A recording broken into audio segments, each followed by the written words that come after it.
Man, what up, world? What up, family? It's your boy Mac with Stay Ready Boxing TV with another episode of Trill Talk, No Pillow Talk. Y'all know I got my brother Jay Goody with the hoodie in this bitch.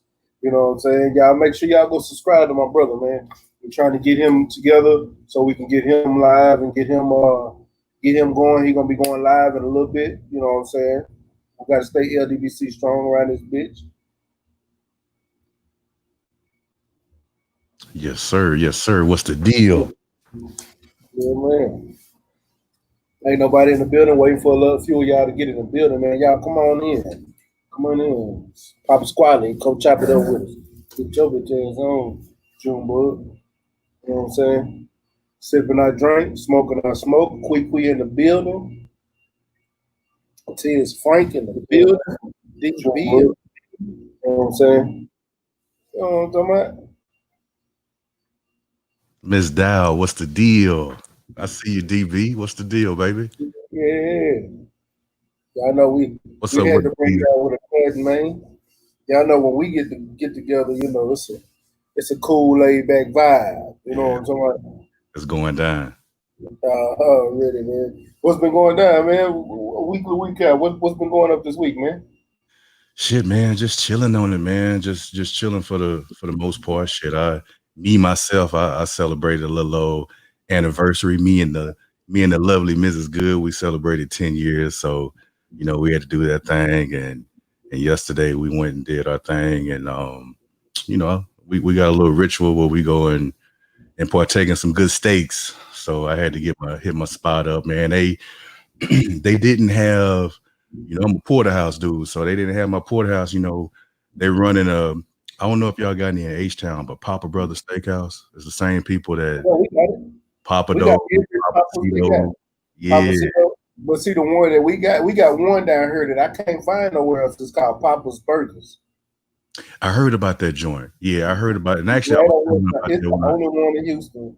And I think it's another one in Austin or San Antonio one, but that's it. I can't find the other one. Okay, okay. Yeah, I was telling about that when we was pulling off. I was like, I heard because I think they got Papa's Pizza, Papa's Barbecue, on the cool. A lot of people don't know, but I know unless they sold it. But in the early 2000s, they had a share. They actually owned Luby's too, and Luby's has recently laid it down. R.I.P. to Luby's. I'm a me myself. I'm a Piccadilly's guy. You know what I'm saying? Born and bred off of Piccadilly's, wides, furs. That's me. But yeah, Piccadilly's laid it down.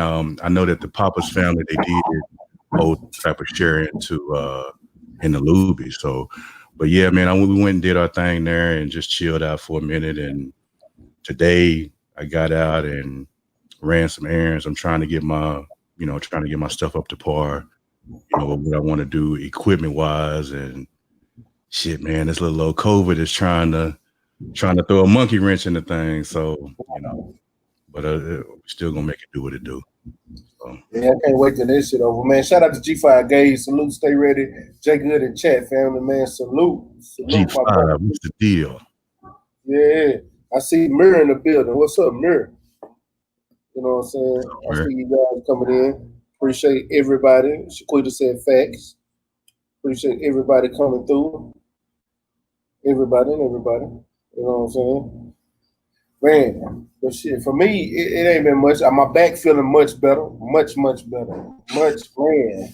I was able, I'm talking about I was able to get a little fucking in. I feel 10 times. I swear to God. Y'all don't even understand, boy. I damn near wanted shit to do some flips again because it feel better, but I ain't doing that shit no more. I ain't doing that shit no more. My big ass no better. Boy out there popping pills and sipping, trying to get his back right. Boy, let me tell you, I got some drink. That drink, man, look. Yeah. My sister gave me that motherfucking drink. I got that red too. Mm. That shit right there, cuz, and the motherfucking, I don't even know what the kill pain pill she gave me. I'm good. I'm all the way 1,000. I'm can't tell me shit. What you think it I gotta was? go up huh? What you think it was? Was it you doing that one handed that one handed cheerleader stance that you was trying to do a couple of weeks ago? Oh, Catching up with a full handstand. I'm talking about I was up for about 5-6 seconds. I don't think the cartwheel did it. I think it was that motherfucking handstand. Because I ain't did no handstand in years. I'm talking years. And the fucked up thing about it, I didn't even walk with it. I normally would walk with it. I just did it, showed that I could still do it. Man, you tripping. I know. You try to prove some shit to. Nobody. Boy, you wild for that. I'll never do that, man, until I get in shape, which is coming. It's coming. I ain't doing that shit no goddamn more. Ever. I'm talking about, man, look.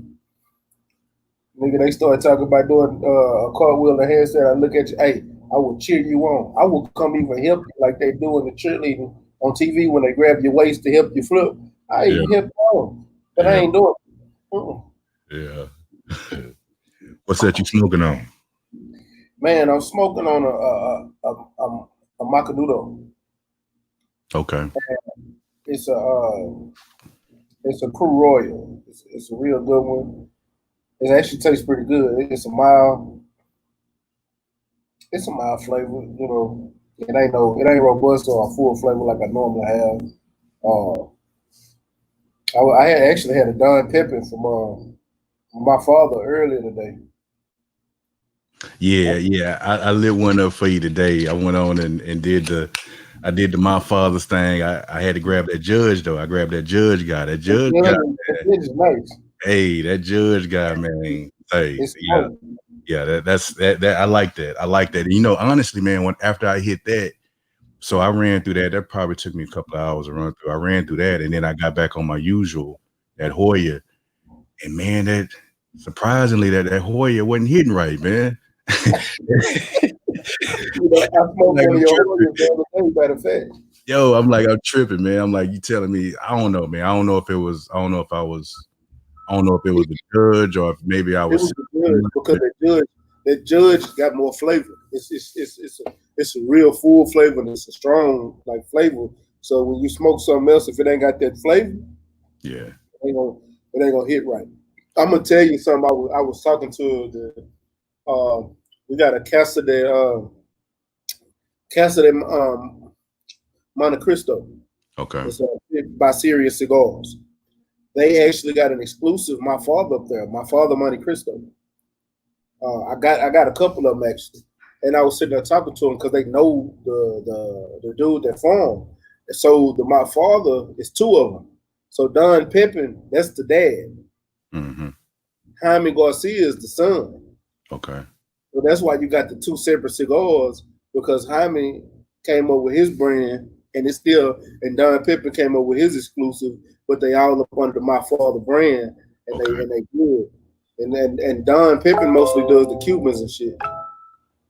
Okay, so now then that makes sense then because now I get the Garcia and Garcia. I get that connotation now. So And see, Jaime Garcia make the Garcia Vegas. So then when you smoke Jaime, you smoking a Garcia Vega. And when you smoke the Don Pepins, you really getting those Cuban. Okay. That's what's up. Yeah, so it's crazy. I love them. That's why I ain't gonna lie to you. I just started the way I started sticking to my fathers more often now. Mm-hmm. Like I still branch out. Like I got this Monacudo today. That's because I bought this because I didn't want something so strong and just some mellow me out because I done had one already today. And I said if I ever wanted, you know what I'm saying, just a good mellow smoke. Yeah. Yeah. Monacudo makes some good ones. Olivia do too. Olivia makes good ones. Yeah, I like Olivia. Yeah. When I really want a mellow smoke, I go give me an Olivia. Yeah. And I got a partner. He in love with Gurkhas though. Really? Yeah, he loved them things. And I'm trying to make him expand his palate because I used to be in love with him too. He just started smoking like 2 years ago though.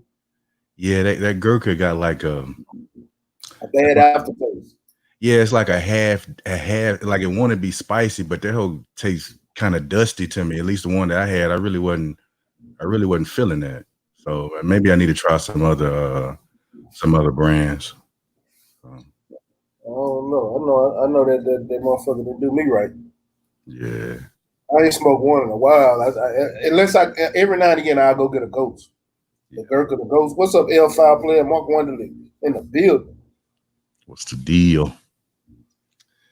Yeah. So what else? What else you been paying attention to out there? That's that's on your mind.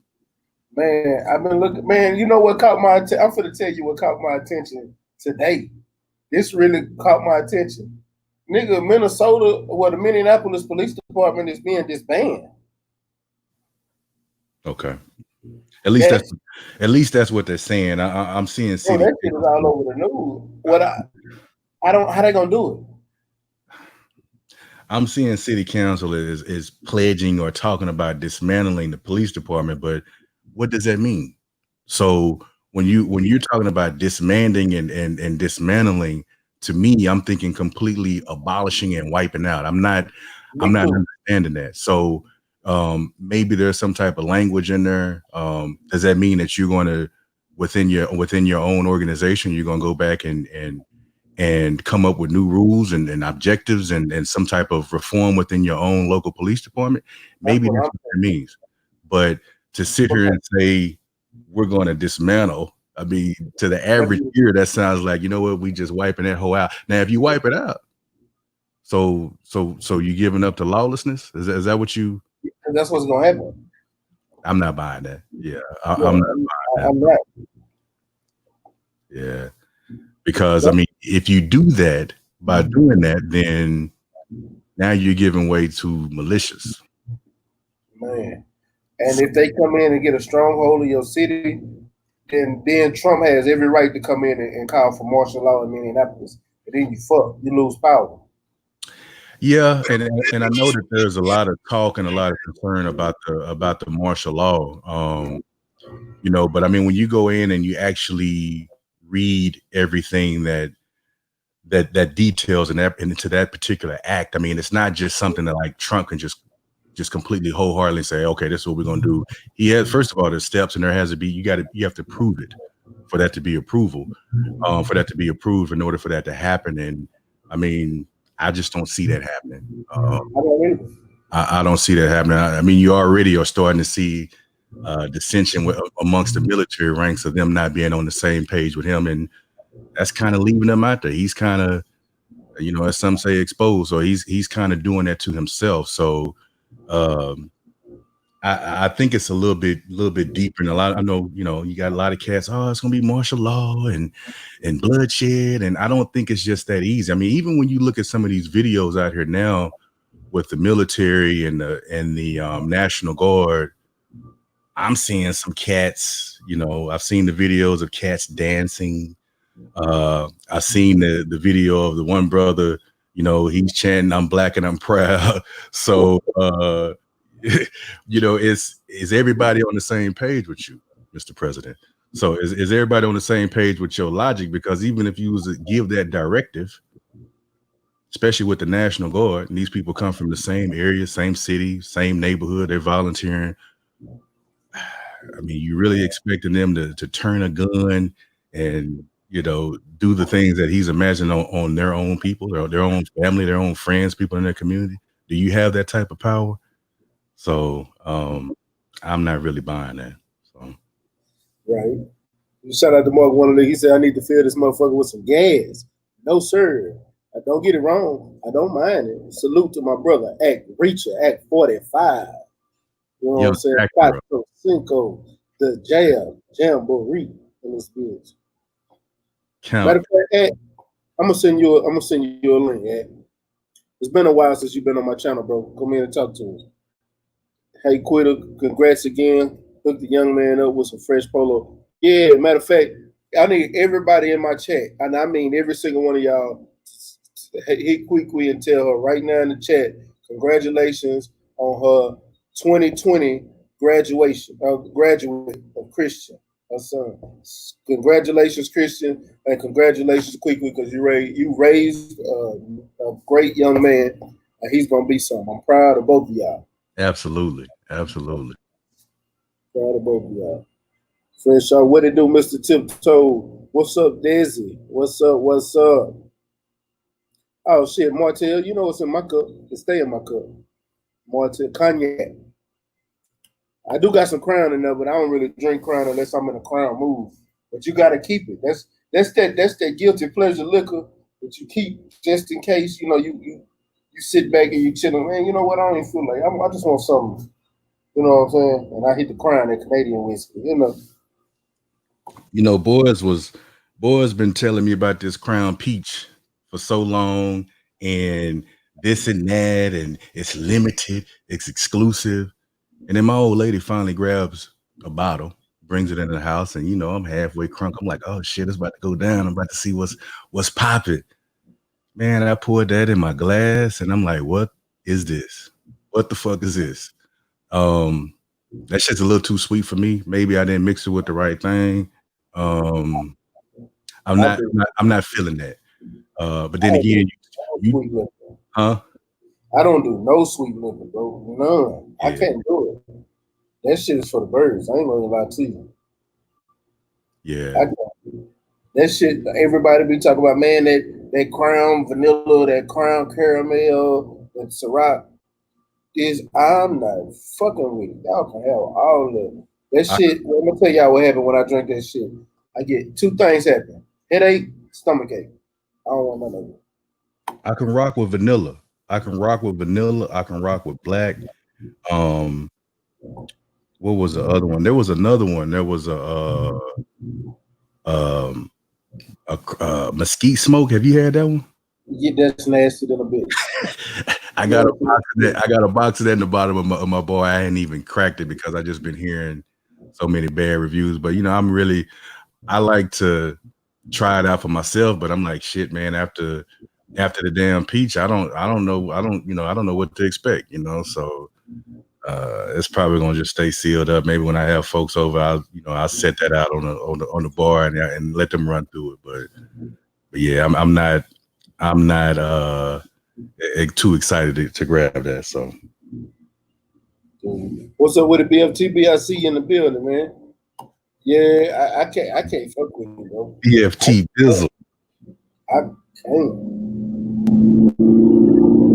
Yeah, when I was at a spot earlier, man, I was on, what was in my glass. I'm Johnny Black, to the fullest. So, I had a few rounds of that and shit, I'm still straight, man. I thought about pouring me up something again, but I'm like, nah, I'm gonna chill out for a minute. So,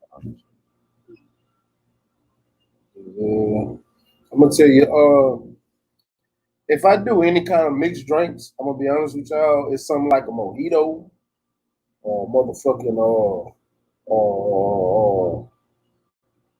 what's this shit? I really don't do a lot of mixed drinks, but when I do, it's something like a mojito because it ain't sweet.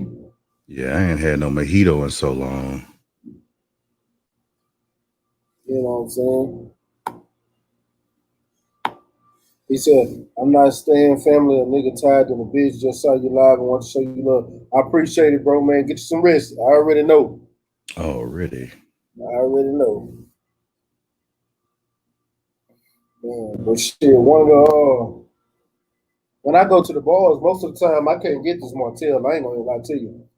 Went to a spot after I paid $50 for this motherfucker Mm-hmm. in Philly. My nigga, $53. I'm gonna remind y'all again. I paid $53 for some Martell on the rocks.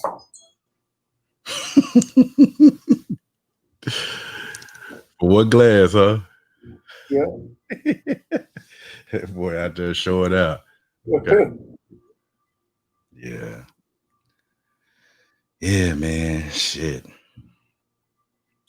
I do wanna do something, but I know I gotta have my mind right for tomorrow. So I'm gonna go on and just chill out, call it a night as for the sipping. Yeah, Okay, I'm not done. This glass almost gone.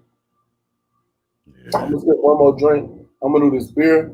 I gotta I gotta get up in the morning. I gotta take care of some things. I think I'm gonna sign up for this class. I'm gonna take this class to get my NDT certification shit. Go ahead and take this class. It's a 6 week class. You know what I'm saying? And What's the MBT certification? non-destructive testing. Okay. It's QC. It's easy shit. Okay. And do that shit. That way my pay increase. That way when I go back to work, I ain't got to worry about nobody lowballing me. Already. Man, did you see that video? I saw a video a few days ago about How she quit? How she tricked you, bro? I need to know what's going on. What Quick do? Quick, what you do to BLTB? What you got him fucked up? Probably did. Knowing you. What you say? What video you see, bro? what she do? Don't tell me Quick didn't claim the body. She probably did. BFTV, don't tell me she didn't. Bro, don't tell me she didn't drink you up on the table. What's going on? Yeah, I need to know. Yeah, you Quick. Yeah, you. He said she did. She got him fucked up. Wow. She didn't claim the body. Oh, damn. No, I was talking about that video. There was a video that's floating around about these so-called guys that are protecting storefronts in Minneapolis. Did you see that? I saw they say that they're trying to protect the neighborhood from looters. So let me see. I'm gonna try to show everybody so they can see this shit. Hold on.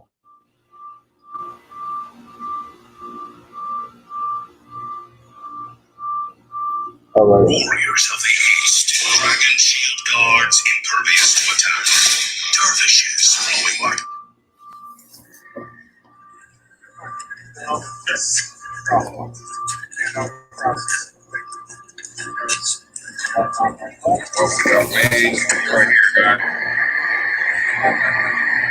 And what we're doing here is we're protecting and patrolling our neighborhood. After the riot started out in South Minneapolis, we made a conscious decision while the police were handling that over there that we were going to come together as men of our community and protect our buildings here and protect our families and our children.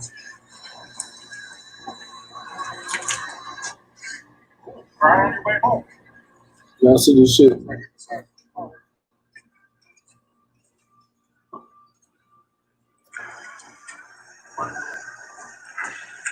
So I came out here because it's about damn time that, guys like me, guys that, would be viewed as just a heavily armed redneck and stuff like that, stood with fellow citizens, regardless of race, regardless of whether we were in the same local community or not. It's time we stand together.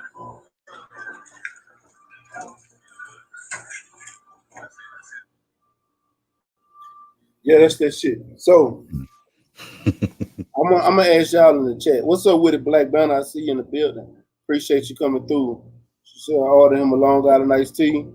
She said he drinking in 3 gulps. Water on the rocks only. God damn. Big snack pack. Crippin' in this bitch. What's going on, Kimfo? Big pack. Rob Sportsman Lee, Florida in the building. What's going down? Appreciate y'all coming through fucking with your boy. But yeah, man. Yeah, that shit, I'm gonna be honest with y'all. I had 2 quick emotions. The first emotion I had, I was looking and I seen brothers out there strapped up, you know what I'm saying? They out protecting the neighborhood like they supposed to be doing. But then I got a second one. I was disgusted. I was immediately disgusted after I had that sense of pride, because you know how hard it is for us to be walking down the street with a gun on us. You know what I'm saying? That's why I was proud, and then I was disgusted. I was immediately disgusted because y'all protecting the buildings, but y'all not out there fighting for our rights like we supposed to be doing. Y'all protecting these buildings. Y'all give more fuck about these buildings than the motherfuckers that's dying out here in the hands of these police officers and shit like that. You should have been out here policing the community when you were supposed to, and shit like that wouldn't have happened. Y'all in Minneapolis, y'all out there with the motherfucker, with the police that kneeled on his brother. If y'all was out there, that shit wouldn't have happened. Facts. Because the police would know better. But y'all want to do some bullshit like that. That's embarrassing. To me, that's embarrassing. Like, I don't get it twisted. I'm proud of y'all because y'all actually out there doing some shit that you supposed to have been doing. But then I'm disgusted because you're doing it in the wrong way. That's my biggest take. That's my issue with it. Yeah, because I mean, even in the video, he says that he's trying to he wants to be out there for protection, and he's protecting the neighborhood. In businesses, that ain't a neighborhood. That's downtown. Right, but what are you protecting them from? Exactly. Who are you protecting them from? I mean, I see you now that the beef done jumped off. I see you on the corner and on the block. You know, you strapped up, you got your AR and everything, but you know, were you out there prior to that? Did you care to be out there prior to that? And then when I saw those, when I saw the two brothers that was to the side of those two dudes, I had to look closely because I'm like, are they black? Is that us over there, Bob? That's what I'm thinking. So now I'm thinking, I'm seeing these guys and I'm seeing the brothers off to the side, and I'm wondering what time are the brothers on? Are you, you know, if they're on some, we're gonna police the neighborhood and anybody can get it. Are y'all on that time, or are y'all side by side with them, watching them, monitoring them? You know, so I don't know what to think about that. To me, I think it's, you know, I'm kind of leery when I see these guys that come up out of nowhere, strapped up. You know, when quote unquote looting starts happening. But where have you been all this other time? Like you said, where have you been all this other time? Yeah. On top of that, I think when I look at them, one thing I realized, and it was the third time I watched the video. That today I done watched it about 10 times. I'm not gonna lie to y'all, because I had to fully assess this video a few times because I just got a weird feeling about it. And one of my biggest takeaways is, you know how niggas is. When niggas get a chance to, niggas like me that like to fight, if I know I can get a chance to get beat up somebody or do something and get out for it, I'll be out there. Yeah. No lie. That used to be the old me. And it seemed like they was taking advantage of the spotlight. Right. And they had their guns hoping that they could shoot somebody or show some power to somebody. You know what I'm saying? Right. Yeah, I mean that's definitely, you know, again, I don't know what the brothers was thinking, you know. Did they get interviewed? I don't remember. One brother got interviewed. He was the first one to talk. He's the one that said we was out here policing the neighborhood, and the white boy started talking. Yeah, I don't know, man. I mean, I just get leery when I see that. I mean, I saw it kind of reminds me again when I see these jokers that pop up like that, you know, right here at Red Oak, you know, because I was seeing things and hearing things about Red Oak, and I was like, this might be fake or whatever, you know. So you know, I jump online and I don't really see nothing. Then I come across this one chick page, white chick. She has a black son. I guess he's in high school. So of course in Red Oak, in that Red Oak community, you know, they was out there doing their little protest thing. And then she was talking about how a dude just drove by in the truck while they're protesting peacefully, and he starts flipping them off and cussing them out and ripping and running up and down the street. And then he decides across the street on the other side where there's a shopping center, he decides he wants to pull his truck in over there and just stare at him. And then he gets out. And when he gets out with his AR. And he's got a full mask on, staring at him, trying to intimidate him. Was that the one when the boy got beat up and he dropped his gun and ended up going to jail? No, this was yesterday evening. I don't that happened last week. Yeah, that ain't the same. Yeah, this was yesterday evening, the one I'm talking about. So, you know, and the thing is, Red Oak is, you know, it used to be, we used to then be out there in Red Oak, but now Red Oak is slowly, you got people that's moving out from the Cliffs and DeSoto, and they steady moving down southward to Red Oak. So, you know, it's getting more and more of us down there, you know. So this dude here, he already had something else on his mind. From my understanding, from what the chick was saying, that the police showed up, talked to him, let him go, and then, you know, he stayed for a little bit and eventually rode off. But obviously he didn't have his mind right. Obviously he wasn't on the same time that they was on. You know, these people are doing something that's that is constructive and peaceful, but yet still you feel like you need to drive up and be the aggressor. You need to be volatile. You need to be showing straps. So, you know, there's no telling what could have happened. So I thought that's, to me, when I see that, and then I think about this other guy that's up in Minneapolis, both of these guys are strapped up, and then you got two brothers off to the side of them. Again, I don't know what your mindset is, you know. You feel uneasy when I'm gonna be honest with you. I feel uneasy when I see shit like that, especially when, even if it's a militia or something, and you got black guys and that one white dude. This shit, it just don't feel right. But that's just just coming from my background. Unless we out in the country shooting guns, if I'm walking around the city, policing and shit like that, I'm not a police officer, so I don't know how to police. I'm not a police officer. I'm not trained for that. Also, if I want to protect my neighborhood, you know what I'm saying? Neighborhood watch. Us as white people need to adopt that shit. We do. I don't want to hear that no snitching shit. No, it's some shit that we need to eliminate out the neighborhoods. Right. A lot of shit. People breaking in somebody's house, nigga, you need to go handle that. Either you gonna go over there and take care of it, get your shit, and hold that nigga up so he can learn his motherfucking lesson, or you call the laws. One of the two. You figured out what you want to do, but as black people, we need to adopt the neighborhood watch. Yeah. Or start our own militia. What's up with it, all right, fella? Salute from greetings from the north side. All right, fella, what's the deal? Yeah, I mean, that's the thing. There's tons of these. We do have militias. We do have black. Yeah, we do got. I do know. But we're not flashy. You see us pop up. I mean, we're not flashing on the forefront and on the forefront, just showing everything, and we can't be. You know, even what was it, a couple years ago when you had the thing that was going on in Charlottesville, Virginia. Oh man, them cats had literally had their own security detail from militia. Yeah, several different types of militia. So I mean, we have that, but normally when you see that of us, it's when there's an injustice. It's when we're looking for answers. It's when we get tired. We don't see that when we should be, policing our neighborhoods. So, well, you do have groups that stay on this, like the RGB. So I'm in the RPG group. You know what I'm saying? You got them in different areas. I got a friend of mine that's a part of the group in Dallas, DFW chapter. I don't know anybody in the Houston chapter, but I actually did want to go talk to him.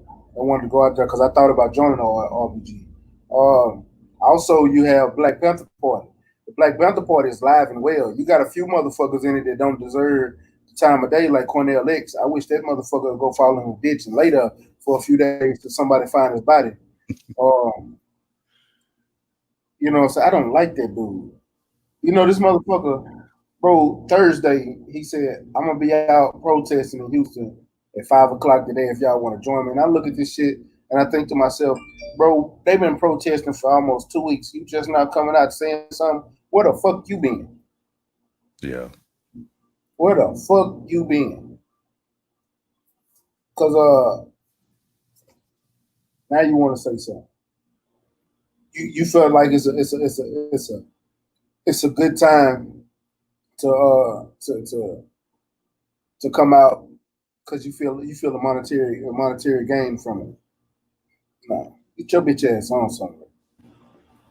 Yeah, and I've been, I have been following him for a while, and then just a couple years ago, just seeing a lot of the complaints against him, and I was just like, oh, come on, not another. So people are paying him thousands of dollars for him to make a TV appearance, and then he gone. He ain't got a job on Fox News of all places. Yeah.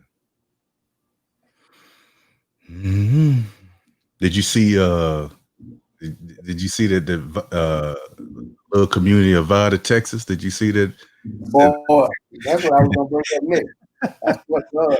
So I told everybody. I literally told people on my page, don't take your black ass to Vada. Don't do it.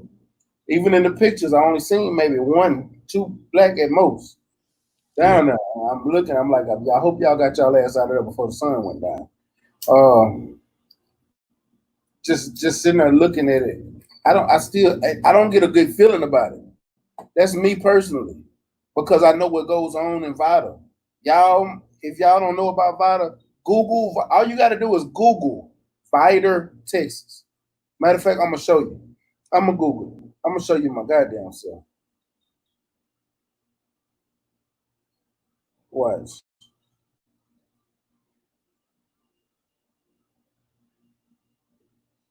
VITA, Texas. That's all I'm typing in. Nothing else. Nothing more. This is gonna be the first thing that pop up. You know what I'm saying? All you got to do is scroll up one. And it's gonna say, what is VITA, Texas known for? You scroll down. It says VITA. I'm gonna let y'all read it. Can y'all see it? VITA is known as a sundown town where African Americans are not allowed after sunset. It was long considered to have having for the Ku Klux Klan in 1993 after the U.S. federal government attempt to bring African Americans into VITA's public housing. The Klan from Cleveland, Texas, held a march in the community. This is VITA, Texas. Hold on. You scroll down a little bit more. The next thing you see is CNN. CNN, Texas City haunted by no blacks after dark pass. This is in 2006. So I'm telling people, don't take your black ass to VITA. I've been to VITA. I got ran out of VITA. You don't take your ass to VITA. Period. And even they held that, it's 11,000 people in VITA. 11,000. It was 150 people there for the protest. Think if it had been a bunch of black people there, and all of a sudden all them white folks came out there with their guns and shit, pointed at it. What the fuck your nigga ass gonna do? Well, they also had a counter protest at the same time, right? Literally right across from them, a counter protest. And at the counter protest, it was nothing but Confederate flags and pickup trucks and all lives matter. They felt that they had something to say all of a sudden now on this day. Yeah, on this day. Yeah. So yeah, they it is what it is down there, man. I don't understand how. Maybe they having a change of heart. Let's just play devil's advocate, and maybe they having a change of heart. 11,000 people. Let's do the math. That's less than 1%. That's less than 1%, bro. Matter of fact, that's 0.1%. 0.15. Let's be honest.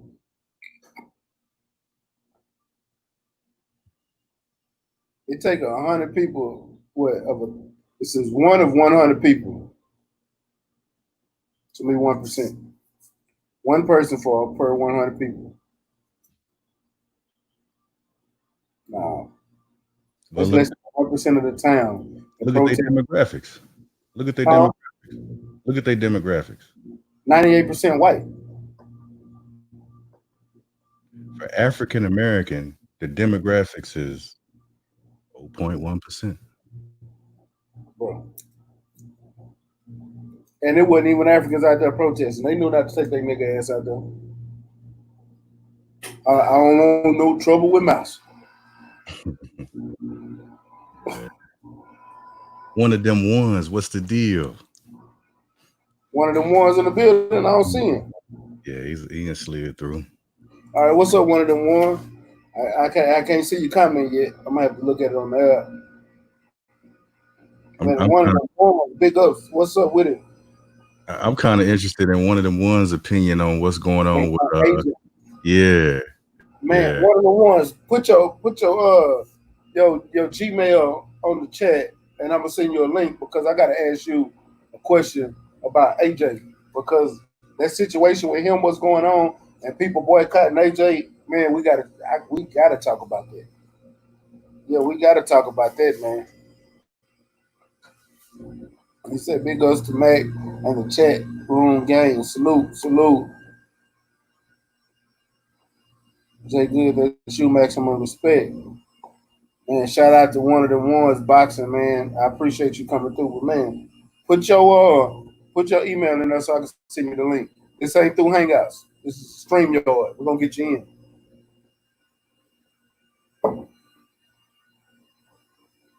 There you go. Yeah, man, it's you know, when it comes to AJ and everything that's going on now, and you know, it's as EJ say, it's tables turn. It's funny how tables turn, unfortunately. You know, one day you're up and you're riding high, and you're you're a man of the people there, and then reality hits when you start saying how you really feel. Or I would hope that's how he really feels. I mean, it seems like that's how he really feels, but it's sad, you know, it is what it is. So there he is. There he is, folks. Yeah, I seen it. Yeah, I listened to his speech too. You know what I'm saying? And that shit. What's up with it? Trill boxing talk. K Hove in the building. Hey, what's up with it? God damn it, what's going down? Cuz Yeah, shout out. man. Y'all make sure Yeah, man. y'all go subscribe to trilltalk.net. Go and subscribe to the website today, right now, if you ain't already. Get that Trill Talk news, man. And Black, I hit you up on IG, man. I can't even get no notification on the iPhone. I don't know what's up with that, but I tried searching on there. I could not. I don't see no type of notification. It's not. I mean, hell, you know where I'm working at now. I mean, shit. It's not like I can get a signal anyway. But still, I wanted to have that ability. But you know, on the website, I didn't see no type of notification for iPhone or iOS system. So I don't know what's up with that. Maybe you can point me in a different direction. Yeah. Man, one of them ones just entered the building. What's up, one? Yo, Zach, can you hear me? I can hear you loud and clear. Oh, nice. Big up yourself, Mac. It's been a while since I've been on the stream. One of them ones. What's going on? Yes, Jay, good man. It's good to hear you, man. It's good to hear you. I didn't realize it was you in the beginning, but yeah, big up yourself, Jay, good man. Indeed. Appreciate that. Yeah, man. What's the temperature on AJ out there in England, man? Well, I don't keep up to date with him, but from what I've heard, he's got a leg injury or something like that. He's got some kind of leg injury. He recently made a speech, a wish-washy speech, pandering to the Black Lives Matter crew, talking about we all need to get along and all that type of stuff.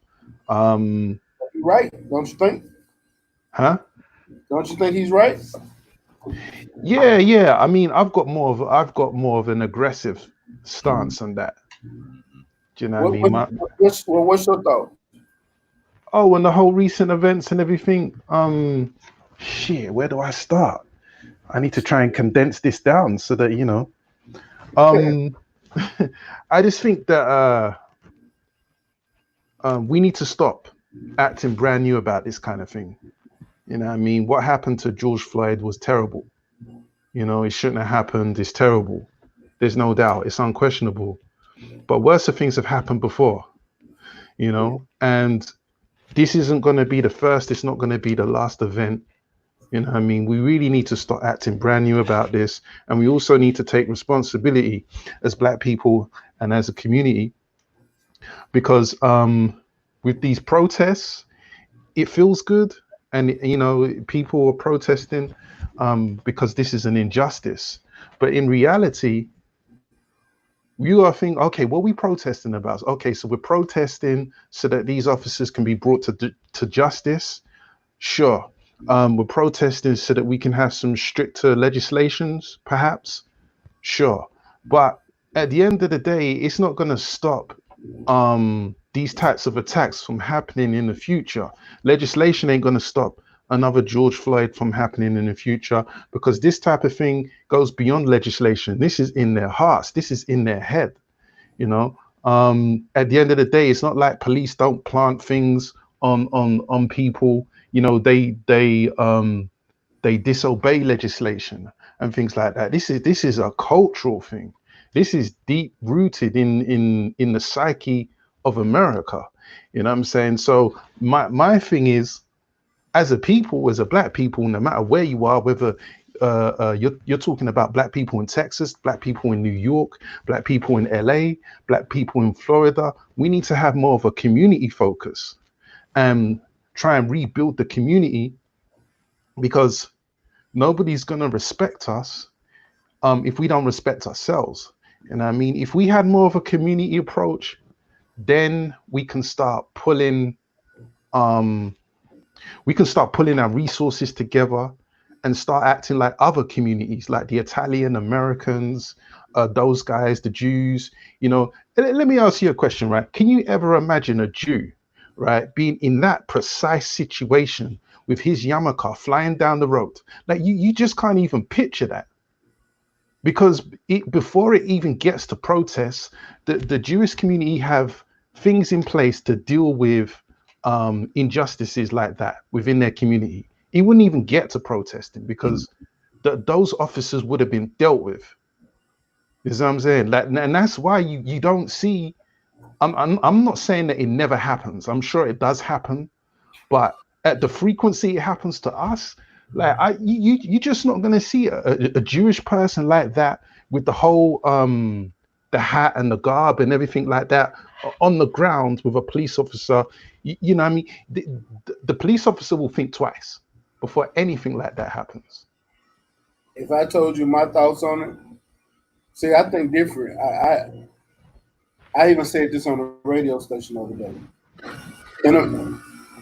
And I'm not going to be able to monetize this video when I say this, but I need everybody that's listening to hear this because I'm not taking the video down.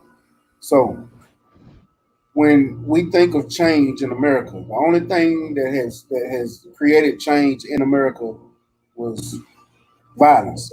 Period. No matter what, how, when you look at it, violence. 1776, independence was fought. Right. With George Washington, it started with them with the Boston Tea Party and them throwing off the tea, and it was violence. We had a whole war of independence. The French and Indian War, when they took over land from the Indians and killed so many buffaloes just so they could starve out the Indians and move them from different lands so they could take over land. That was violence. To the Civil War, to free slaves, violence. To segregation, to when they killed Martin Luther King and Malcolm X. They burned down Chicago, Mississippi, LA riots of the 60s. Violence. The only thing America understands is violence. And if we want to see change, when they did these riots recently, I wasn't mad. I told everybody, y'all can keep calling out for peace all you want to. That shit don't fucking work. It didn't work back then. It ain't gonna work now. It ain't worked yet. Show me one time y'all seen peaceful protest fucking work. Because I haven't. I can't call it. But when these motherfuckers start burning down these buildings and they burn down that motherfucking police station, guess who got arrested the next day? Police officer. Right. Yeah. Officers. When violence, motherfuckers respond to violence. It's a cause and an effect. The only way we gonna get respect is if we start fighting back. At the end of the day, that's what it's gonna take. Period. Whether we like it or not, whether you want to hear it and believe it or not, just go through and look at all the history. Look at how Christianity took over the world. Violence. The Knights Templars was killing people if they wasn't denouncing their religion and claiming Christianity. They was going across the world killing people to become Christians. Yeah, well, I agree. And they were calling it the Crusades. What the fuck was you crusading about? You was killing people to make them Christians. Yep. Throughout history, the only time you really saw change was because of war.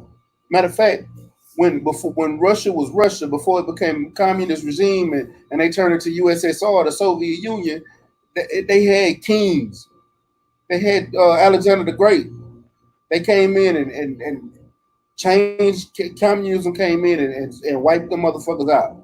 War, violence. Change happened. They became communists after that. I can go through so many countries, go throughout history. The only time you're gonna see change and shit to change for you and yours is through violence, man. And that's just the truth. I know you two don't like my violence talk, but dog, it's the truth. It's the truth. It's true. It's the only way shit gonna change, period. It's true. And to add on to that, Mac, right? If you look at a country like Haiti, they briefly gained their independence in 1804, and they did that through violence in precisely the same way that the United States gained its independence from Britain. All right? The United States, they didn't go cap in hand to Britain and say, hey, please leave us alone. And, you know, we think you're being a bit stingy on the taxes. You guys need to chill out. They knew what they had to do, and they did what they did. They did what they did, and now they are what they are today. Like, you know, because all this protesting, can you imagine if they were protesting back then, they wouldn't have got no respect. And they engaged in violence because that was what was required. And I will say this, there's only two ways that you're going to get justice and respect. And the only way you're going to get justice and respect is through shit, I just lost my fucking train of thought. I was just multitasking and I just forgot my train of thought. It'll probably come back to me a bit later. But it's a quote that I've got that goes I don't know if it will come back to me. I think what you're just describing there, as in with the series of events of violence, they call it manifest destiny. You know, that's their excuse, or that's how they justify actually, you know, all the things that took place. To me, in this particular system that is, you know, it's a global system. I think that it's one that, I mean, just from what's been shown, it only respects two things. That's loss of life, as in what you're talking about, and also loss of income, right? Loss of financial, you know, a financial stake. So, you know, that's one of the things that that's the only thing that's going to that is going to truly respect. So, you know, protesting, begging, pleading, praying, crying, voting, it doesn't respect any of that. So, you know, if you really truly want to change, you know, like you mentioned, yeah, there's gonna have to be some bloodshed, and there's gonna have to be loss of life. And the only other solution I see outside of that is affecting their pockets. But here's the thing, and this is what I was telling them on the radio station the other day. How can you affect their pockets when they own everything? Well, you can affect their pockets, but the thing is you can affect their pockets, but the thing is us, are we willing to sacrifice? But here's the thing. Are we willing to make the smallest sacrifices? That's the question. Here's the thing. We can make sacrifice, but you still gonna need water, right? You still gonna what? You still gonna need water. Yeah. And yeah, Mac, I know where you're going, and you're right?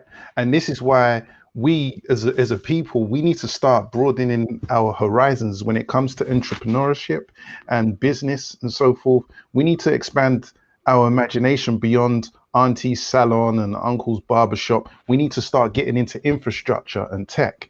Do you know what I'm saying? Because if we're going to be talking about, because I agree with Jay Brown, the one way that you can hit them in their pocket is by building a stronger sense of community and getting your money to circulate within that community. However, within that community, we need to start getting into specialist fields such as infrastructure and so forth. We need more engineers. We do. Yeah, more engineers.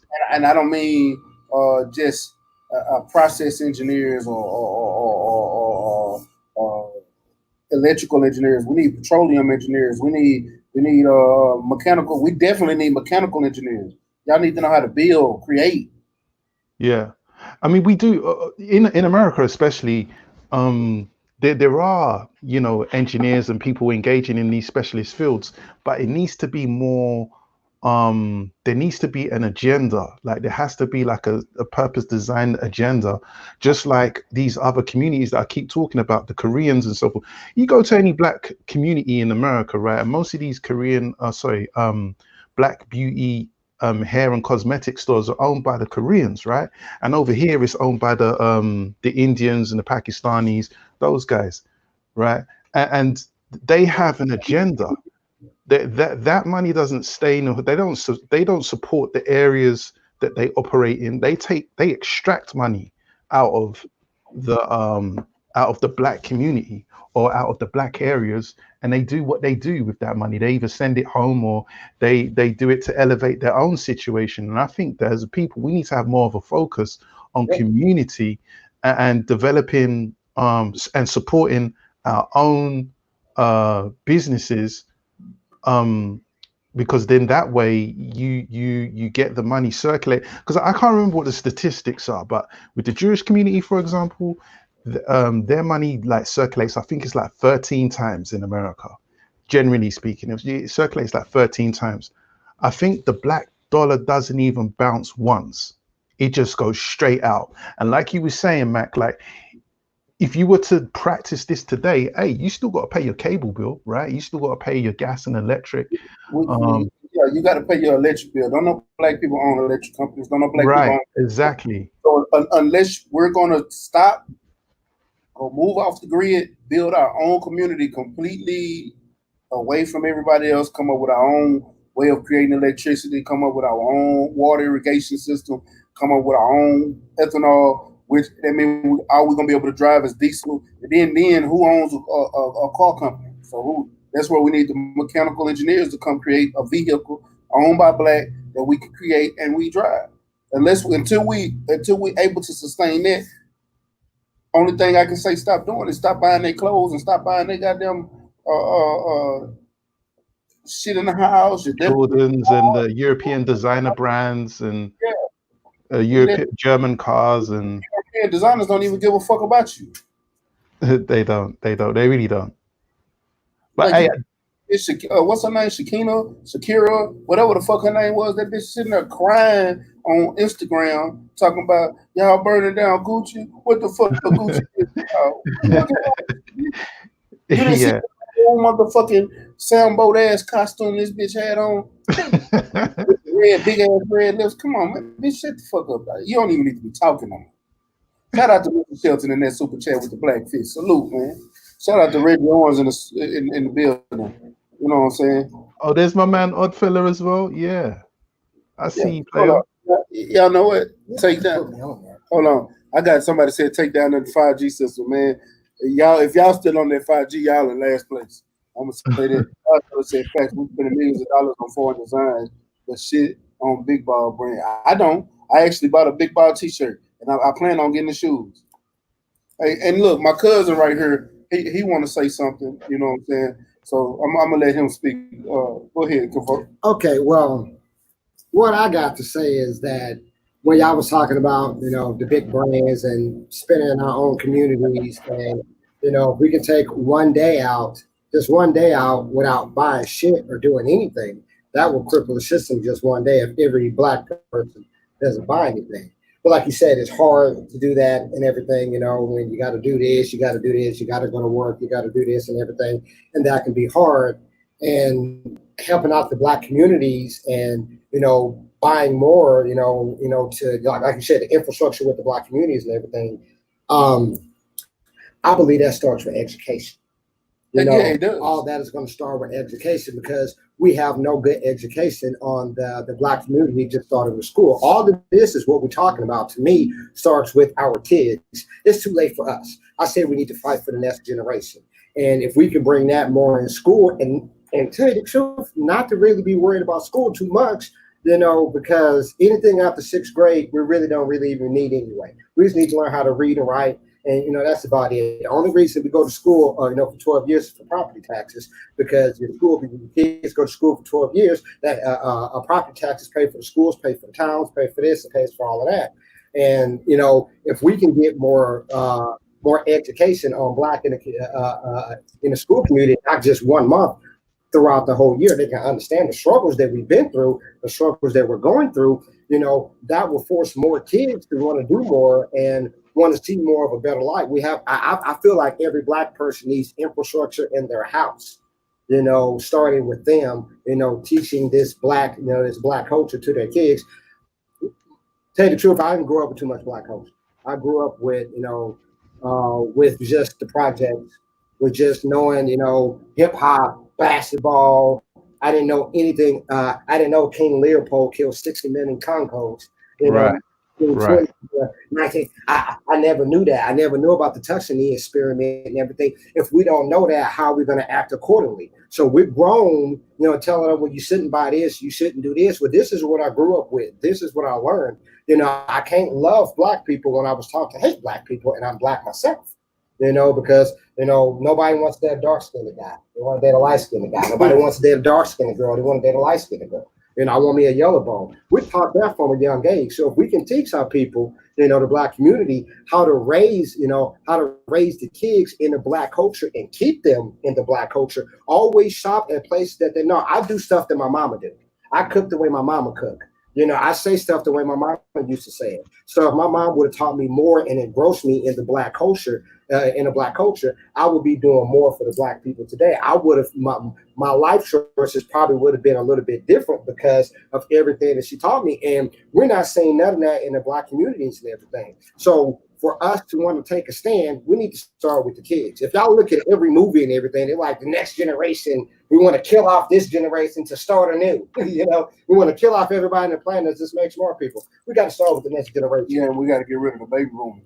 Yeah. All old heads are going to die off who was sitting there talking, who was talking that race and stuff. Then it's going to be people, who this generation now is sticking up, but it's not going to stop in this generation. We need to start from when they're one, showing them what to do, let them know that their name is powerful, that their skin is powerful, that they can actually go out there and make a change and don't listen to all the naysayers. But it's hard to do that if we have no structure. It's hard to do that if Black people still wearing Tommy Hilfiger. That it's hard to do that if Black people are still wearing Tommy Hilfiger. So you can't teach your kid nothing if you're wearing Tommy Hilfiger. Nothing. That's all I got to say. Drop bombs for Mike. Mike's mad eyes. Yeah. I know a lot of people, don't really want to hear it. But I think that we had that perfect opportunity to do that, and we dropped the ball back in 2016. When I talk about us not willing to make the smallest sacrifices, that's one of the things that I'm talking about. Small sacrifices in that.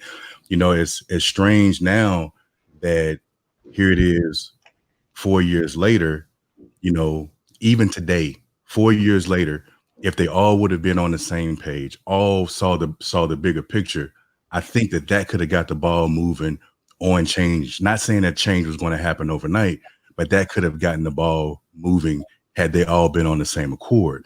But, the way that the system is, trinkets, rewarding, head pats, it's hard for us to make sacrifices. So here it is, you fast forward to today, in 2020, you got someone like Adrian Peterson saying, yeah, I think we all going to have to take a knee now. That's something that you should have been doing back in 2016. Better yet, let's take it a step further. Instead of you not taking a knee, how about y'all just sit down? Bro. Because if you make it 70, they should have. That was what I thought they should have did from the get-go. Sit out. Yeah. I mean, you make up 75% of the league.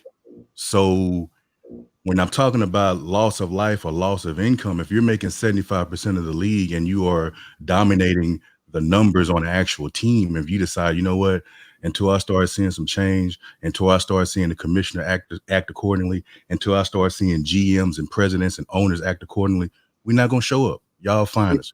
Figure out a way to get these games played. If you can't get these games played, you're going to have people that are buying advertising spots that can't get filled. You're going to have all these people that have all these different endorsements that can't get their fulfillment. So that's how you start hitting people in the pockets. But again, at that particular time, We wasn't on that time. We were scared. We were scared in 2016. We were scared to say black or black people.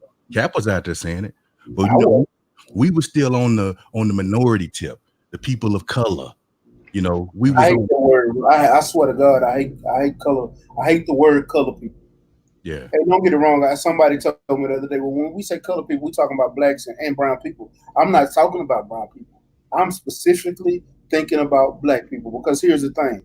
One of my biggest issues, and shout out to Mahari Nation in the building, shout out to Money Brown TV, and shout out to Gigi. I see you guys. Every time we have a situation, we always try to include other people. We include the LGBTQT plus 3, number 7, the letter B, and a hyphen exclamation point. Them motherfuckers. We always include them. We always include the Asian when they was getting fucked over, or in China and trying to help them out over here. But then you go look at what's going on. They don't even want you in their motherfucking stores. Across the street from me is an Arabian liquor store. I live over here in a predominantly white area, Katy, Texas, who put up a whole George Floyd sign. But if I go over to their store, when the city put up that you got to have a mask on, they got a sign up to say take your mask off when you walk in the store. And you know why? I shouldn't have to write it on the wall for you niggas.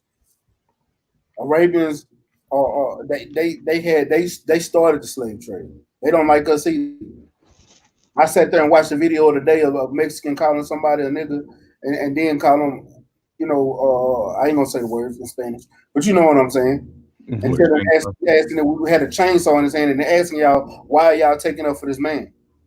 So we always, and we was out there fighting for them while they was getting, immigration was snatching their kids up and their kids over here in these holding tanks getting raped right now. And shit like that, we've been taking up for them, but nobody, when it came to black issues, nobody was taking up for us until George Floyd. I seen my brown skinned brothers putting up signs that say "Tu lucha, mi lucha." That means your struggle is my struggle. It wasn't until now, but before then, we always included everybody in our shit. No, right now I'm only focused on black problems because nobody else gave a fuck about our problems. So I can't give a fuck about nobody else's problems. So when I hear the word color people, I hear you adding everybody. No, niggas, black people, African American. I don't give a fuck how y'all want to say it. I don't even like the word African American because I've never been to Africa. So how can I be an African American? Whether now I might be a descendant from slaves, which I know I am because I've seen my plantation. My last name is Figures. I've seen the Figures plantation. I've seen it. My mother's led, well, not my mama, but I got Hollamans in my blood. My grandmother was a Holloman. I seen that plantation. You know what I'm saying? I know I'm a descendant from slaves, but just because those slaves came from Africa don't make me an African American because I've never been. I was right here in America, so I'm black. Hey Mac, you know what? I just remembered the quote. It goes like this. So respect is not something that is given to you, right? Respect is something that you either defend or you take, and it's as simple as that. Like you can't go to the system and say, you know, give us some respect and all this and that. I mean, imagine this. Sometimes I think people need to actually think about what's really going on. You know, we're doing all these protests and stuff, and we're asking the very system that is conducting the oppression to recognize and come to its recognize its ill ways and somehow find its moral compass. You know, it's, you know what, your man there, he I was nodding my head because he picked up on King Leopold and the atrocities that happened over there. 50 million Congos and never stepped a foot in the Congo. Not one toe on the soil. Yeah. You know? But you know, we learned about him And we, you know, we learned about him in school and everything, King Leopold, but they don't ever tell us, oh yeah, King Leopold killed 60 million Congos, you know, and nobody knows about it. Nobody cares about it and everything. Jasper, Texas, and I think 97, 99, you know, white people, you know, drug a nigga down there, white people down the street. And shout out, yeah. hey, matter of fact, while we speaking on that, today is James Bird's birthday, so shout out to James Bird. That's the black man that got drugged by the 3 white boys in Jasper, Texas. Jasper, Texas. But Jasper, Texas, and the crazy part about it, Jasper, Texas is predominantly black and Mexican. 48% of Jasper is black. No, 52% is black. 48 was it 43% Mexican, and the rest is white. And it's still ran by white people. Still ran by white people. And everybody's always, you know, when I had this, because I go live sometimes too, and I have people like, yeah, but the Jews went through this, and, you know, the Mexicans went through this. And I'm all like, the Jews went through it for 4 fucking years. You know, 6 million people died, and you had America go over there and fight for your ass. The Indians got so much reparations right now. You have, if you're a full Indian or have 75% Indian in you, you're going to get free land. You're going to get free health care. You're going to get free everything if you're Indian. You know, the Asians fought back. Everybody had help except us. Nobody had. We didn't get no help, but we still get it drugged out. So when people tell me about their struggles, I'm like, fuck you and your struggle, because you didn't go through what we went through, and you got help. You know, Jewish people got help. You had a whole America over there fight for you. You want to know why? Because I still white people. Yeah, you're Jewish, you're white. No. The Japanese got reparations as well. We can speak on that in a minute. I'm gonna go back to that comment that he just made. Shout out to Mahari in the Sports Nation, the Mahari Nation Sports Podcast. He said the NFL is a total joke. They made the statement out of a PR. All they're doing is exposing their true original bias. The players are hypocrites. Shout out to Mahari Nation in the super chat. One thing I'm gonna wait till he come back. And what was you finna say? One of the ones. So yeah, it's good that he mentioned. What's your man's name? Because it's just called Mike. Mike. All right, no probs. It's good that he mentioned that, because I think that's also an important part of okay, it's not American history, it's not Black American history, but it's Black people history. And to be honest with you, Jay Good, you mentioned earlier, I think you said like 2016 we kind of dropped the ball and we blew it. Oh man, I think that we dropped the ball and we blew it in the 1960s. Well, I'm talking about of recent. I mean, of recent, absolutely. Where you're going at, but I'm talking about just in recent common. So in a common era. He's speaking. So when he's speaking of one of the ones in 2016, this is why 2016 is big. It was an election year. Kaepernick was kneeling. We had multiple players in the NFL kneeling because who else was that got killed that year? Yeah, Orlando Castile. I think he was 2015. Orlando Castile. That's who it was. Well, you had Alton Sterling. You had Orlando Castile, which was like a day later. Pretty great. Well, not only that, but I think it was like September, October. Don't forget, you had Terrence Crutcher. Remember Betty Shelby? Yeah, I forgot about you. Had that same year. And how about the little boy with the gun? I think he was like 11. 2014. Yeah, right. That was 2014, was it? That was during the Mike Brown. That was during the Mike Brown era. That was 2014. I remember exactly when that happened. Okay, and how about this one? I think this one was in Texas.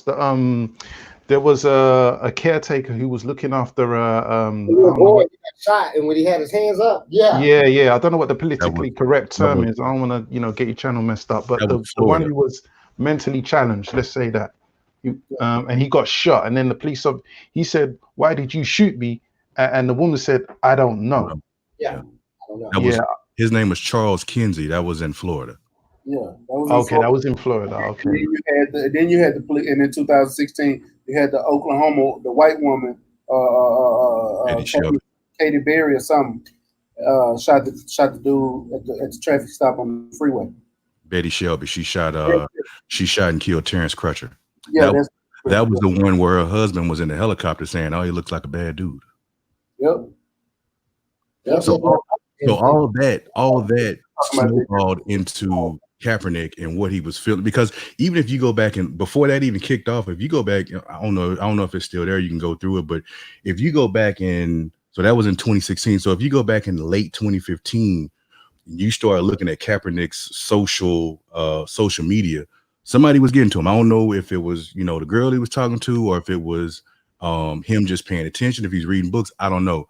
But he started posting things, and he started being a little bit more vocal and outspoken on social issues, especially pertaining to Black people. So when Sterling jumped off, which led to Castile, which led to, by the time that already happened, I want to say that he already had in mind. So when the preseason started in August, he's sitting down. And then from the time that he's sitting down, I want to say that Terrence Crutcher happened in, I want to say that was Tulsa. I want to say he was killed in Tulsa by Betty Shelby. So Tulsa, huh? What? Tulsa strikes again. Tulsa for 8 years. Yeah. And then on a comment my cousin made a minute ago, talking about if you're Jewish, you're white. No, them ain't the real Jews. And I'll say that live right here. And they probably gonna try to hurt me. But they not. Oh, it's the real Jews are brown skinned. They look like Arabian people, Iranian people, Persian people. Their skin are bronze. Those are the original Jews. I've never seen a white man live in the Sahara Desert. Yeah.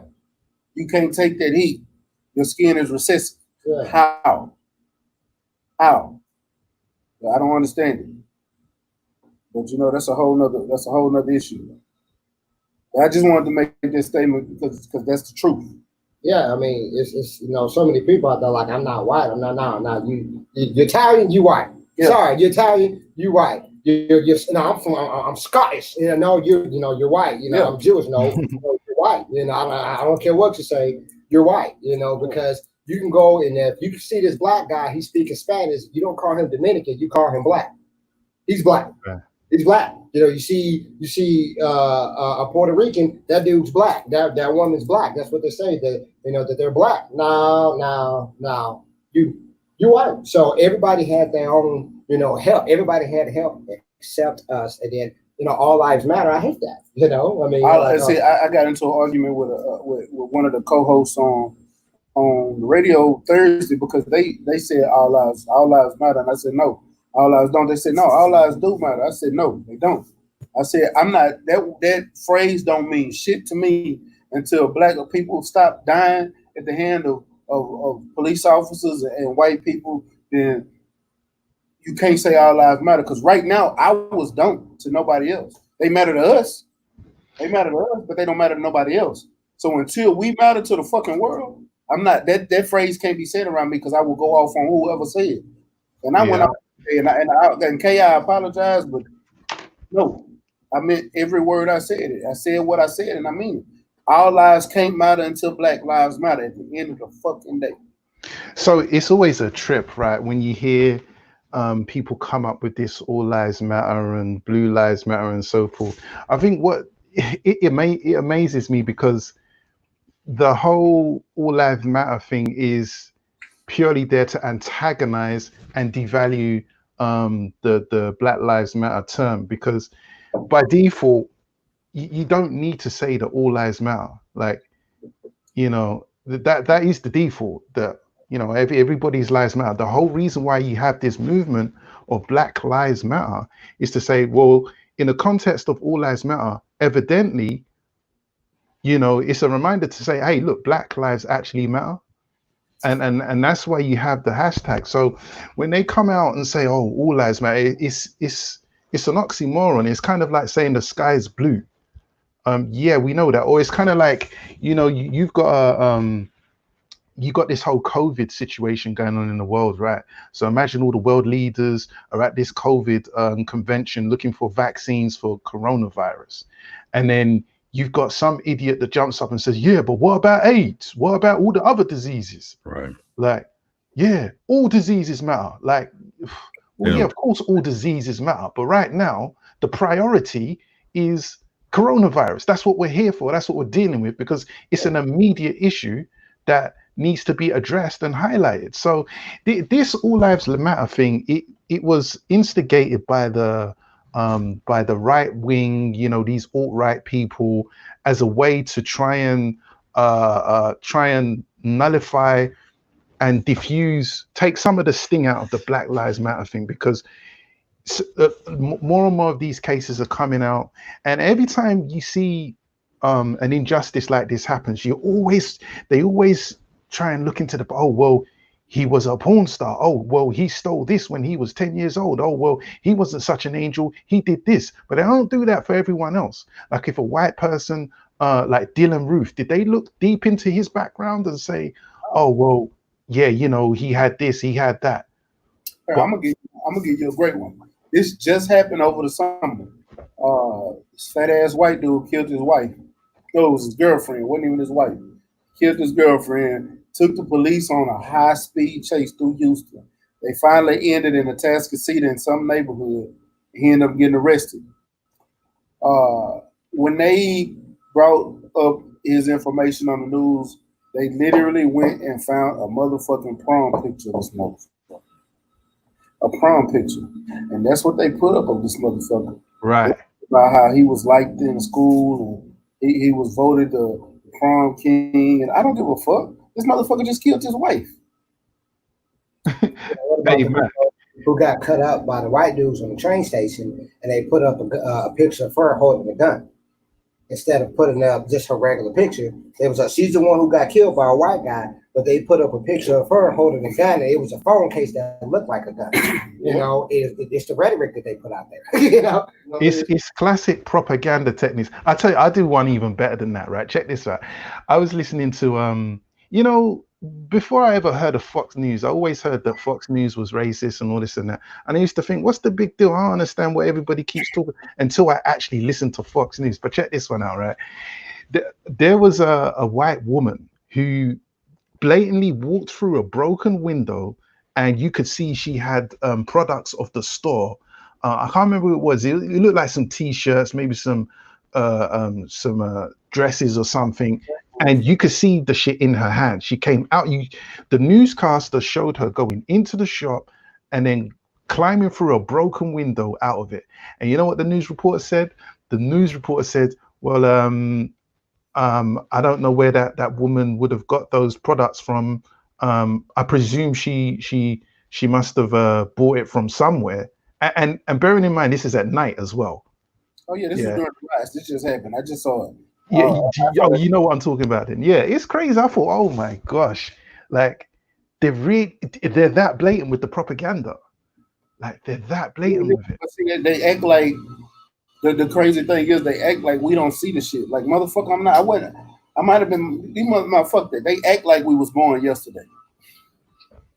They act like we was fucking born yesterday, bro. Well, since y'all think I was born yesterday, bitch, where my body at? Burton.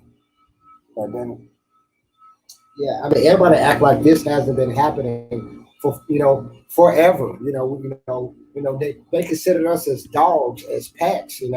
We just not even 100 years ago was able to marry a white lady. We still had black and white bathrooms and everything. And I mean, in 2012, 2011, this one Mexican lady was falsifying probation urine tests to send people back to prison. And this one time, like 2013, they was overcharging black people for loans and lowering the rates for white people and everything. Or just they're still doing that. And they're still doing that. Here, I tell you right now, I know a lot of y'all don't even know this. But this is I don't fuck with banks like Chase. Let me tell y'all about Chase Bank. Do you know the people that stand in front of Chase, the personal bankers, are instructed to watch people as they come into the store, come into the bank. They want to know when you're getting a loan. They want to know what kind of car you're driving. They want to know what clothes you got on. How did you look when you come in? That's all a part of the application. The personal banker is supposed to write all that information down. So when y'all come into the bank, they're watching everything that y'all do. They're looking at everything. They're looking at the condition your car is in. They're looking at the condition your clothes is in. And you can have the best job in the world, but they already prejudging you and already giving you they score you off of that too before they even give you a loan, before they even look at your credit score. This is Chase Bank. This is somebody that worked for Chase that literally told me this. This is Chase Bank. I don't fuck with those hoes. Yeah, you guys have got a hell of a lot of black-owned banks as well. Like the biggest one being One United. One United. This one right here inside. There's two in Houston. I'm Right, actually yeah. I'm part of Bank of America. I'm not gonna lie, Bank of America is actually a damn good bank, and they just donated a shitload of fucking money to the Yeah, Black Lives Matter movement. I'm I not was, leaving Bank of America, but I I was, am going to open up a bank at the Black-owned bank. What was you gonna say, Jay? I was just researching One United. I think it was last night. Because I had checked with them a few years back about opening up an account with them. I think it was around 2016, 2017. And at the time, I think that you had to actually be down there in that area, in that H-Town area. So that was kind of a problem. But I saw now that they have several different options to have an account. And one of the ways that you can have an account is having an internet account. So you can actually open up an account and not live in that city, from my understanding. And just, of course, you just still have to make your deposits and things like that. But that's one of the things that I'm looking at is in getting ready to move all my funds towards that particular bank. So I wish there were more, but in order to be more, of course, we got to support. So, Oh, do you know what, Jay Brand? There is actually quite a lot. There's a hell of a lot of black, but they're quite small. So you got there's a bank called what's it called? There's one called Sigma Federal Credit Union that's in Washington. They got one called the Federal Credit Union in Florida. In Atlanta, you got the Credit Union of Atlanta, Personal Finances, Seaway in Chicago. There are quite a lot, but it's kind of like they're not as big as obviously they're not as big as the mainstream banks. And One United is the biggest. It is the biggest, black bank. But Well, let me tell you what my mom told me a couple of days ago. I say fuck a bank. My mama says that too. The Mexican and the Chinese community, the whole community, say if it's like, I don't know, 500-600 people in this one community, they will all group together and they would add money to this one fund for the community, $1,000 a month, whatever, to this one community, and whenever they needed to make a big purchase or buy something, they'll just pull out of their own little savings and buy whatever they need to buy, and then and then put the money back with no interest. And it's circulated within the community, and that's how they rise, and that's how they can open up stores, because they can just buy a store and just pay back the money and not have to pay any interest or anything, or have to do anything else. They can just buy it outright. I feel that we need to do the same thing. We all need to group together. You know how good that sounds, and how hard that's gonna happen. How hard that's gonna be to happen. It would take literally. Well, for one, black people are skeptical of everything. We think everything is a scam nowadays. Absolutely. So getting a group together now. I'm not saying it can't happen and it can't work, but it's gonna be real hard. But that's the deal. Everything is hard. Ain't nothing good if it don't come from hard work. So like I said, we don't start from our generation. We start from the next generation. We show them how to do that. We're already too messed up. We're already grown. It's over. We still believe in the Bible. Yeah. So we're all too. It's over with for us. It's a young community, and we teach them how to do that. We tell all their friends to put money together so we can all buy bikes at the end of the year. So you can all buy PlayStation. You buy this. Teach them at a young age. Keep your money with us. Keep your money in the community, and then we're raised. So that's exactly what the Mexicans did. That's exactly what the Asian people did. I mean, of course, it's going to be hard, but everything starts with one. If we don't start with one, everything can't start with 20. Everything can't start with 100. It has to start with one.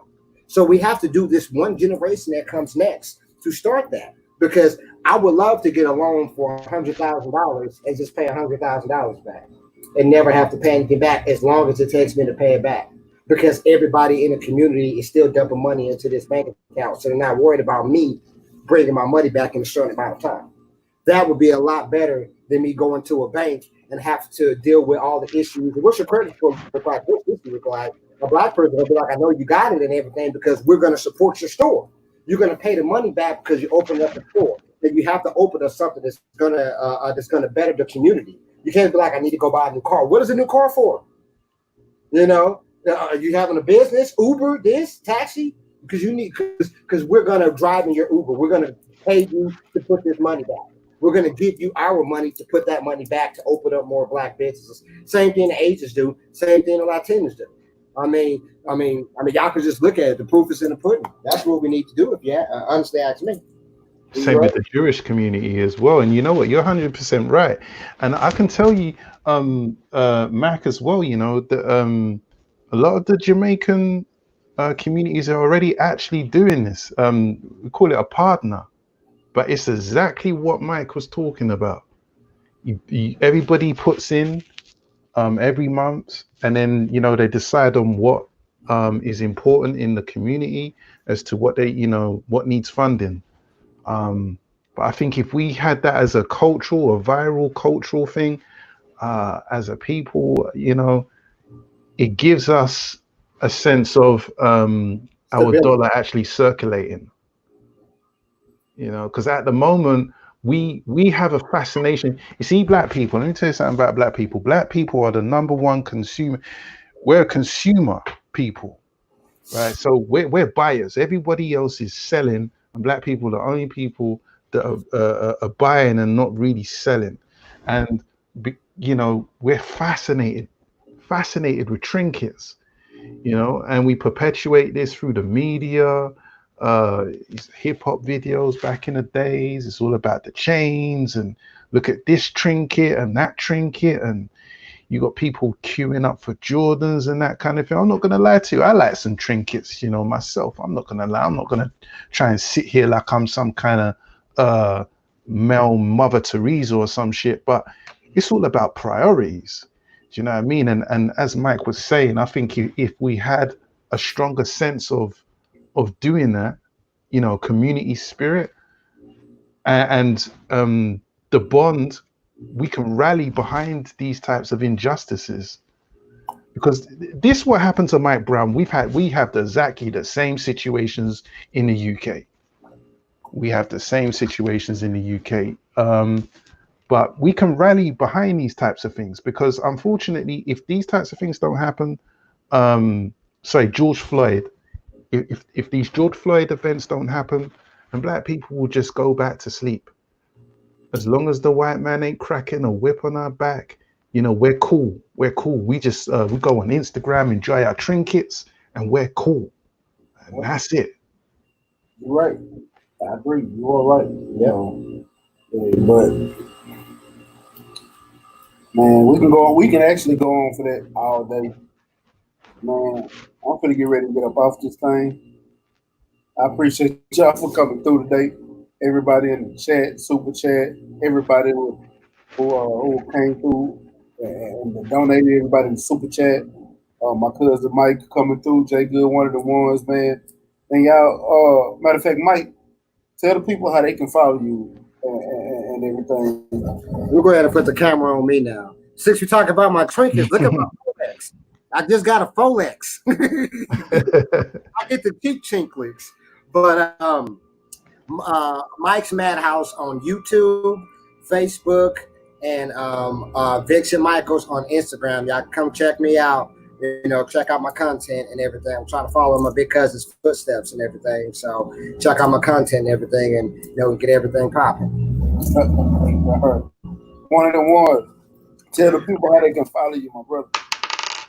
Oh, no doubt, no doubt. So I got a channel called One of Them Ones Boxing. Hasn't really been active in recent times, just due to a number of things. You know, I actually had the I believe I had this whole Corona thing. I'm not too sure whether it was Corona or not, but whatever it was, it messed me up, man. It messed me up for about 4 weeks. But yeah, hopefully I should be, you know, dropping some more content. It's One of Them Ones Boxing. I just want to say it's like I tried to catch, you know, you guys' streams, but it's like 5 a.m. for me.